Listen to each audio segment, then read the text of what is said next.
Shavuot Tov Rav. Shavuot Tov Fabrice. Comment ça va? Est-ce que l'idée de ne pas râler, ça fait râler les gens ou... Non, il n'y a plus personne qui râle. Depuis l'émission, il n'y a pas eu, pendant une semaine, aucun râlage dans toute Am Israël qui regarde Israël Torah. Extraordinaire. Ta bénédiction a marché alors. Là, ça a marché, ouais. Regarde, personne râle, ils sont très contents. Peut-être tu bénis tout le monde d'Avedrich. Ils sont très contents de l'augmentation des prix à Tel Aviv, des maisons, très contents de l'augmentation dans les macolettes, du lait, du beurre. Ils sont contents qu'il n'y a presque plus de beurre. Plus de manifestations de côté. Ils sont contents de tout, regarde. Ah, ils ont tous la banane, regarde. Même Madame Benichou, Madame Boutboul, Monsieur Benbé, tu vois, ils sont tous là. On parle dernièrement de la Iska Tamea, ça te dit quelque chose? Ah bah, Iska, je crois que c'est à la banque. Business. Trump, là, il a proposé comment on appelle ça, sa proposition? La proposition du siècle. Voilà. Mais et c'est quoi la proposition de l'humanité de tous les temps? Je sais pas, mais... La Iska, comment on dit Iska? La meilleure affaire du monde. Ok. Trump, il nous raconte qu'il a une affaire pour Israël, là, pour partager, couper en tranches. Ouais. Comment il appelle ça, son affaire, là? Ouais, le big deal. Son big deal. Vous me donnez la moitié, je vous donne un quart. Avec la gaffe. Ouais. Voilà. Okay. Maintenant, c'est quoi l'affaire numéro 1 du monde de toute l'histoire? Parchat la Shavua. Parchat Yitro. Yitro quoi? Yitro bien, Yitro court, Yitro sympa, Yitro... Parchat Yitro, qu'est-ce qui s'est passé dans la paracha? À part l'histoire des Tunisiens. Il y a eu les 10 commandements. Bon. Les 10 commandements. Et la fête des garçons. Bon, on met la fête des garçons, on en a parlé l'année dernière. Alors, bonne fête à tous les garçons. Alors, cette année, on va parler... Tu peux dire bonne fête aux garçons tunisiens? Tu peux parler de Tu peux dire bonne fête une fois dans ta vie en tant qu'Ashkénaze à tous les garçons tunisiens, s'il te plaît? Allez, tous les Tunisiens, tous les Marocains, tous les Juifs. Mais non, c'est une fête des Tunisiens, arrête! Il veut pas... Le gars, il veut pas dire bonne fête aux Tunisiens. Moi, je le boycotte. Vas-y, dis bonne fête aux Tunisiens et après, je parle avec toi. Alors, il veut tu pas. es Tunisien, tu vas me dire? Quoi? T'es pas Ashkénaze? Ouais, je suis Ashkénaze. Tu deviens l'avocat des Tunisiens aujourd'hui? Tu peux dire bonne fête à tous les garçons tunisiens? Bonne fête à tous les Juifs. Ouais, toujours. Ok. Alors. Après Rav Morand, voici Rav l'embrouille. Mon cher Tunisien. Bonne fête. Bonne fête. Voilà, merci. Alors, il y a les 10 commandements dans la paracha. Voilà. Et il y a des Juifs qui posent la question, mais pourquoi? Pourquoi quoi? Pourquoi on a tellement de commandements? Il n'y en a que 10. Mais non, il y en a 613. Non, mais là, dans cette paracha. Oui, mais ils sont inclus dedans, tous les 613. Ouais, ok. Et à cause des 613, nos sages, ils nous ont mis des barrières. Parce que quand on roule, s'il n'y a pas de barrière, on se fait mal. Donc ils nous ont mis des mitzvahs des rabanan. Ouais. Ça fait beaucoup, en fin de compte. Écoute, quand tu achètes un robot Minute Seb, d'accord? Tu vas chez Moulinex, tu achètes le robot. C'est quoi le robot? Un truc pour faire la pâte, pour faire le manger, pour couper et tout. D'accord. Le gars qui fait le robot, il te donne dedans un petit livre à lire pour utiliser le robot, pour pas qu'il brûle, pour pas qu'il s'abîme, pour pas qu'il se casse, pour qu'il marche bien, pour que tu le gardes le plus longtemps possible. Ok? Si tu pars du principe que c'est Dieu qui a créé l'être humain, il te donne aussi le papier comment s'en servir. Donc tu dis toute la Torah, c'est la liste de notices. Le mode d'emploi. Voilà, le mode d'emploi de la vie sur Terre pour les gens bien. Pour devenir quelqu'un de bien, en tout cas. Pour arriver à devenir ce que Dieu attend de nous. Ça suffit pas d'être un petit païen a priori, non. Non, on te donne un mode d'emploi. Si tu prends ton Moulinex, d'accord? Il y a écrit dans le mode d'emploi, si tu laisses tourner plus de 10 heures, il chauffe, il brûle. D'accord? Tu as perdu ton Moulinex, que tu as payé 5000 shekels. D'accord? Il y a écrit l'homme, il travaillera 6 jours, le 7e jour, il se reposera. Quoi? Dieu s'est reposé, donc toi, tu quittes ton travail. Si Dieu, il te dit ça, c'est lui qui t'a fabriqué. Il sait que tu as besoin d'un jour spirituel dans ta semaine matérielle. Donc tu dis, la solution pour que tous les Juifs accomplissent la Torah, c'est qu'ils comprennent qu'en réalité, c'est pour leur bien, c'est pour vivre une vie bien, pour que tout marche, parce que sinon, il y aura des problèmes en chemin, et ça vaut la peine de lire bien que la notice. En fait, ce qu'il y a, c'est que si tu comprends que celui qui t'a créé, il t'a donné un mode d'emploi, à partir du moment où tu admets que c'est lui qui t'a créé, tu as confiance en lui dans la façon de ton utilisation. Donc tu vas courir pour aller chercher le mode d'emploi pour vivre de la meilleure façon. Il faut apprendre, il faut bien le comprendre, d'accord? On te dit, voilà, j'ai un livre pour toi, tu vas le lire, tu vas être heureux. D'accord? Le but de l'homme, c'est le bonheur. Il n'y a pas d'autre but, d'accord? Le but de l'homme, c'est le bonheur. C'est quoi être heureux? C'est rendre heureux les autres, c'est ne pas faire de mal aux autres, d'accord ? C'est d'être heureux soi-même. C'est ça, oui, mais c'est ça. Tu peux être heureux en étant un dictateur et en faisant massacrer tout le monde. Là, on te dit le bonheur, c'est... On t'explique ce que c'est. T'es un homme, d'accord ? T'es un humain, je t'ai créé, j'ai créé ta tête, j'ai créé ton cerveau, j'ai créé ta main, j'ai créé tes bras, j'ai créé tes yeux. Je sais ce qui est bon pour eux, je sais ce qui n'est pas bon pour eux. C'est juste. Maintenant, comment tu arrives à convaincre quelqu'un ? Viens, ça vaut la peine, avant qu'il voie le bonheur qui va sortir. Alors, tu as deux choses. Tu as le pari de Pascal. Le pari de Pascal qui était un goy notoire, et qui a dit, allez, on fait le pari. Si Dieu existe, d'accord ?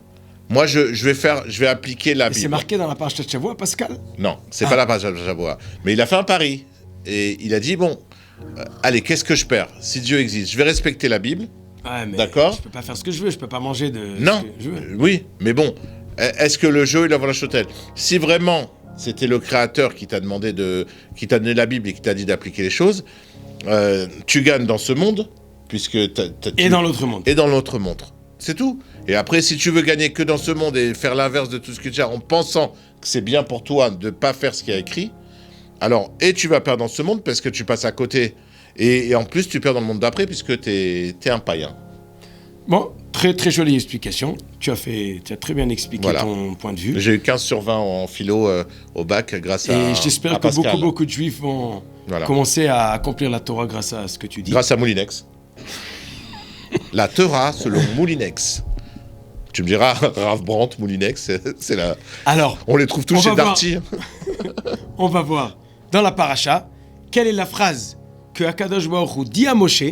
Voilà la phrase, tu vas donner aux Juifs, et ça va marcher. Alors, où Moshe Allah ela Elohim, Moshe monte vers Dieu, on est 3 jours avant Matan Torah, et il l'appelle de la montagne, il dit, voilà ce que tu vas dire aux Juifs. Qu'est-ce que tu vas leur dire ? Vous avez vu ce que j'ai fait aux Égyptiens, je vous ai pris sur des kanfenesharim, sur les ailes d'un aigle, c'est-à-dire je vous ai sorti du je crois que c'était une rue à Givat Shaul, kanfenesharim. Va avi et tremelai, et je vous amène vers moi. Et maintenant, si vous écoutez ma voix, et vous gardez mon alliance, je serai pour vous Segula Mikola Amim. Je vous rendrai un peuple spécial, Segula. Ça, pour être spécial, on est spécial. Qui lit Kol Haaretz, parce que toute la terre est à moi. Et Atem Tiuli Mamlechet Kohanim Vegoy Kadosh.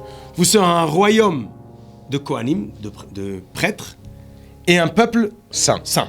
Voici les paroles que tu diras aux Juifs.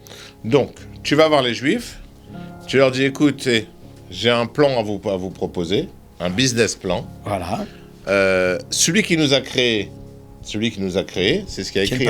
C'est à moi tout le monde. Voilà. À moi qui a créé la terre. Il a un deal pour nous. Voilà, ça c'est le deal, le contrat à remplir. Et si on remplit le contrat, 1, on est au top. 2, on devient spécial. Mais spécial dans le bon sens. Dans le bon sens. Pas on est spécial au top, quoi. Voilà, c'est Amsgoula. Amsgoula. On est la lumière du monde. Et en plus, on devient un peuple saint. Donc, qu'est-ce que ça veut dire un peuple saint ? Proche de Dieu. Proche de Dieu. Qui peut s'approcher. Ça veut dire quel intérêt pour nous ? C'est une vie beaucoup plus haute. Meroumam.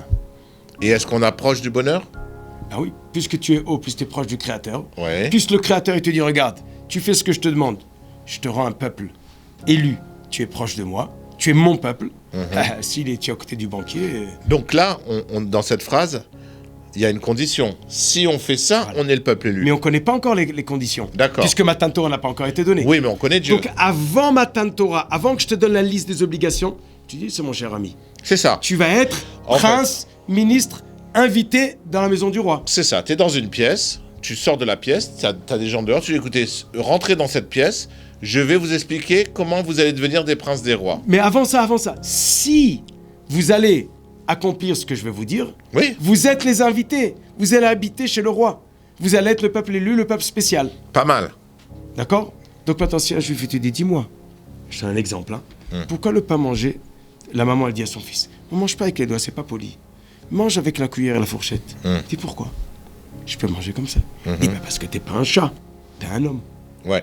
Si un juif te dit pourquoi moi je peux pas manger du porc, je peux pas manger des crevettes, je peux pas me marier avec n'importe qui, n'importe où, n'importe comment. Il dit parce que tu es un roi. Noblesse oblige. Donc d'abord, on dit aux Juifs, voilà la noblesse que vous allez recevoir, voilà ce que vous allez devenir, et après, si vous accomplissez.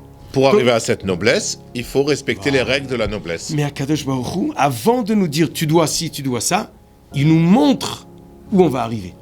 Donc un Juif qui ne ressent pas qu'il est spécial, c'est très dur, regardez Shabbat. Dis-moi, il nous vend un peu le produit avant de nous le donner. Non, il nous vend la récompense, le bonheur, la place où on va être, avant de savoir c'est quoi le prix que ça va coûter. On est d'accord. Oui. Ouais. Mais si tu comprends qu'est-ce que ça veut dire habiter chez le roi, tu comprends que les efforts, je veux les faire. Ça me vaut la peine, c'est pour moi. C'est un discours un peu commercial. Exactement. Oui, on est d'accord. Donc on voit que Dieu, c'est le discours qu'il fait avant Matan Torah. Dieu, c'est le plus grand commercial du monde. Mais un bon business, c'est un business qui est bon pour les deux. On est d'accord. C'est pas qu'on est en train d'arnaquer quelqu'un. Voilà, non, c'est gagnant-gagnant. Gagnant-gagnant. Win-win. Win-win. Voilà. Mais Akadosh Baruch Hu, il va chez le Juif et dit, regardez, vous sortez d'Égypte, vous allez travailler dur. Vous croyez que vous êtes des hommes libres, vous allez faire ce que vous voulez. Il dit, mais non. Un homme qui fait ce qu'il veut, même les Noirs en Afrique, qui marchent sans chaussettes et qui mangent n'importe quoi, ils font ce qu'ils veulent. Ils n'ont pas d'impôts. Il n'y a pas le Massach Nassa, il n'y a pas de police, ils font ce qu'ils veulent. Mais c'est des types qui marchent avec des pieds noirs, sans chaussures. Akadosh Baruch Hu dit, regardez, vous voulez être élu proche de moi. Vous voulez être un peuple spécial? Il dit, mais bien sûr, on veut. Il dit, après que vous allez ressentir cette chose, cette approche, là, je vais vous donner le commandement.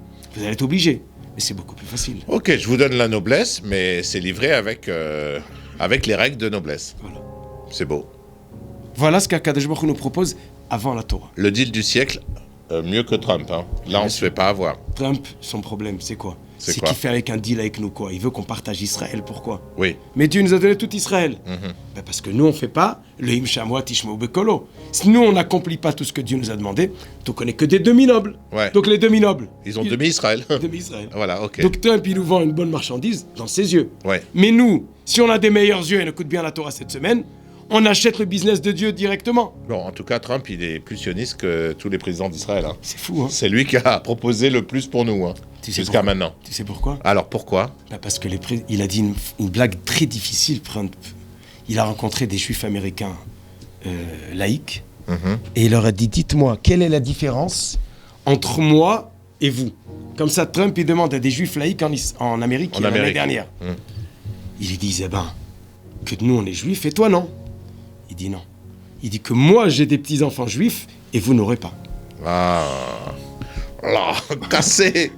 Donc lui, qui a des petits-enfants juifs, c'est lui beaucoup plus facile d'être sioniste, et vous aimez Israël, que ceux qui n'accomplissent pas la Torah, et qu'ils risquent malheureusement de ne pas avoir des petits-enfants juifs, malheureusement. Chas v'shalom, je le souhaite à personne de ne pas avoir des petits-enfants juifs. On est tous des petits-enfants juifs. Amen. Et à ce moment-là, si on accomplit la paracha de la semaine, on n'a pas besoin de business avec Trump. On fait directement avec Dieu. Amen. Et c'est gagnant-gagnant, 100%. C'est pour ça que nous, les Tunisiens, on fait la fête des garçons à cette paracha, parce qu'il y a un super business à faire avec Dieu, et on l'a compris depuis le début. Bravo encore les Tunisiens. Comme ils tous, on profite, on ne le laisse pas parler. Et à la semaine prochaine. Shabbat shalom. Shabbat shalom.